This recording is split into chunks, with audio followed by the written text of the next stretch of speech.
नामक गांव में कुलदीप नाम का लड़का रहता था। वो बहुत गरीब था। उसके परिवार में उसके माता पिता और बस वही रहता था। वे लोग इतने गरीब थे कि एक छाता भी नहीं लेकर दे सके थे कुलदीप को। बेचारा बारिश में भीगता हुआ स्कूल जाता था। कुलदीप के पिता किसान थे। वो खेतों में बहुत मेहनत करते थे, तब जाकर उन्हें 2 वक्त की रोटी मिलती थी। एक दिन कुलदीप जब स्कूल के लिए जा रहा होता है, तभी रास्ते में अचानक से तेज बारिश हो जाती है। कुलदीप के पास छाता नहीं होता है, तो वो भागते हुए एक पेड़ के नीचे खड़ा हो जाता है। ओफो, इस बारिश को भी अभी ही शुरू होना था। अब मैं स्कूल के लिए लेट हो जाऊंगा। आज फिर से स्कूल पहुंचकर मुझे टीचर की डांट सुननी पड़ेगी। अब मैं क्या करूं? कैसे स्कूल समय पर पहुंचूं? तभी सामने से उसकी क्लास के कुछ बच्चे दौड़ते हुए स्कूल की तरफ जा रहे थे।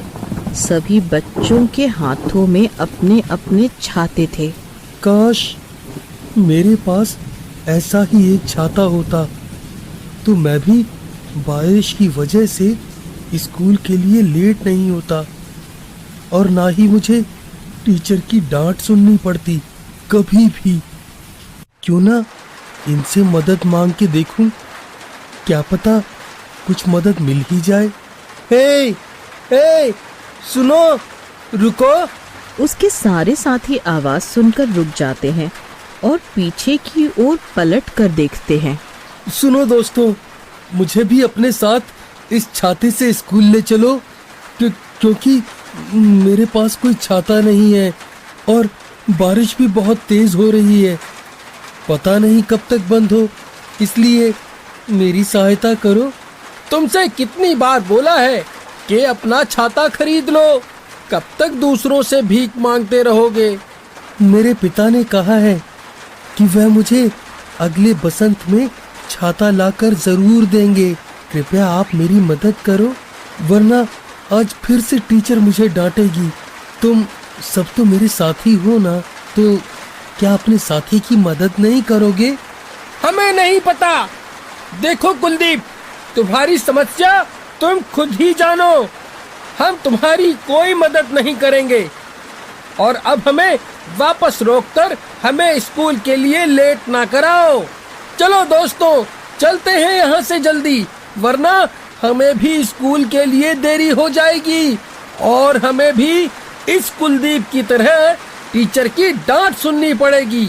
और सारे दोस्त वापस मुड़कर स्कूल की ओर भागने लगते हैं। कैसे दोस्त हैं मेरे, मेरी कोई सहायता भी नहीं करी।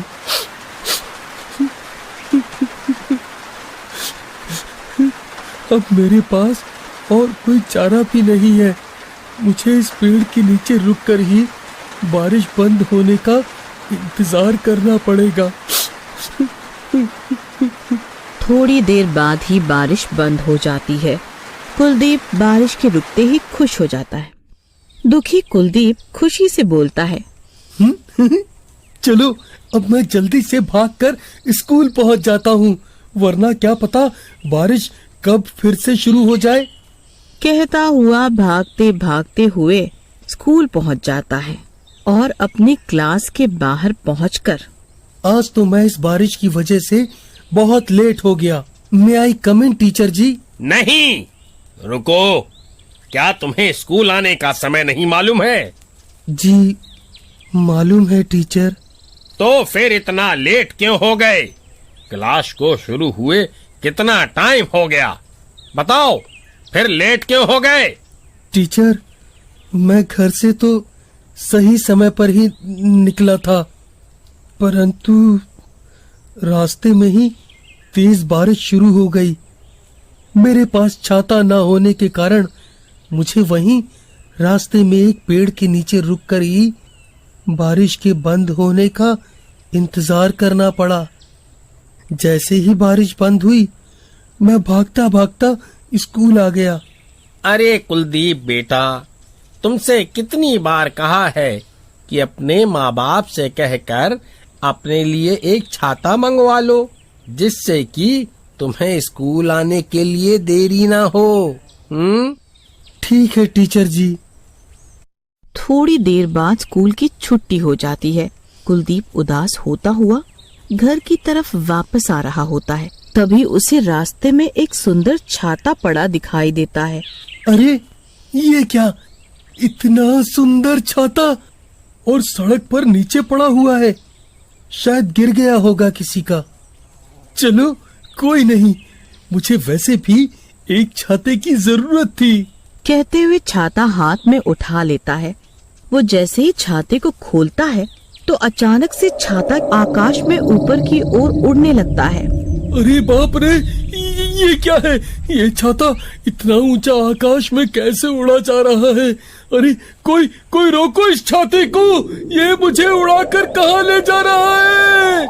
इसी तरह छाता कुलदीप को अपने साथ आकाश में उड़ते हुए झीलों, वनों और पर्वतों के ऊपर से गुजरता हुआ कुलदीप को एक टापू पर ले जाता है। अरे ये तुम मुझे कहाँ ले आए?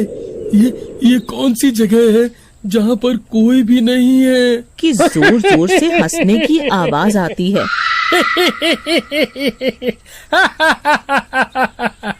अरे ये किसके हंसने की आवाजें हैं? तभी छाता अचानक से बोलने लगता है। घबराओ मत, ये मेरी आवाज है। मैं एक जादुई छाता हूँ। मैं दुखी लोगों की मदद करता हूँ। ठीक है। यहाँ एक जादुई खजाना है। तुम अंदर जाओ और अपनी आवश्यकता अनुसार सोना चांदी लेकर 10 मिनट में वापस आ जाना, नहीं तो तुम्हें इसका बहुत बुरा। ओहो वाह! कहता हुआ खजाने की तरफ जाता है और कहता है, अरे वाह, इतना सोना चांदी, अब तो मैं भी पैसे वाला हो जाऊंगा और मेरे पास भी बाकी सबके जैसे कपड़े, खिलौने, किताबें और बाकी जरूरत की चीजें होंगी। पर मैं कभी घमंड नहीं दिखाऊंगा और जरूरतमंदों की हमेशा मदद करूंगा। मैं नहीं चाहता कि कोई मेरी तरह मजबूर होके अपने भाग्य को कोसे। अब और देर ना करते हुए मुझे जल्दी ही आवश्यकता अनुसार सोना चांदी लेकर वापस जाना होगा। कुलदीप 10 मिनट से पहले ही एक झोली में सोना चांदी लेकर वापस छाते के पास आ जाता है। छाता कुलदीप को उसके घर वापस ले आता है। कुलदीप सोना चांदी और छाता लेकर अपने माता पिता के पास जाकर उन्हें सारी कहानी बताता है। तभी ये सारी बातें खिड़की से उसका पड़ोसी शक्ति सुन लेता है। अरे इतना सोना चांदी, इस छाते की मदद से मैं भी वहाँ जाऊंगा और खूब सोना चांदी लेकर आऊंगा। तभी रात को शक्ति उस छाते को चुपके से चुरा लाता है। शक्ति छाते को खोलते हुए वहीं ले जाने को बोलता है। छाता शक्ति को उसी टापू पर ले जाता है और सारी बातें उसे बताते हुए जल्दी आने को बोल देता है। अरे वाह, इतना सोना चांदी, मैं तो सारा ही सोना चांदी लेके वापस जाऊंगा ताकि मैं अमीर बन जाऊं। कहते हुए खजाना उठाने लगता है और छाते के द्वारा बताई गई बातों को भूल जाता है। जैसे ही उसे 10 मिनट से ज्यादा टाइम हो जाता है तो वहाँ पर एक बहुत बड़ा आँख वाला राक्षस आ जाता है।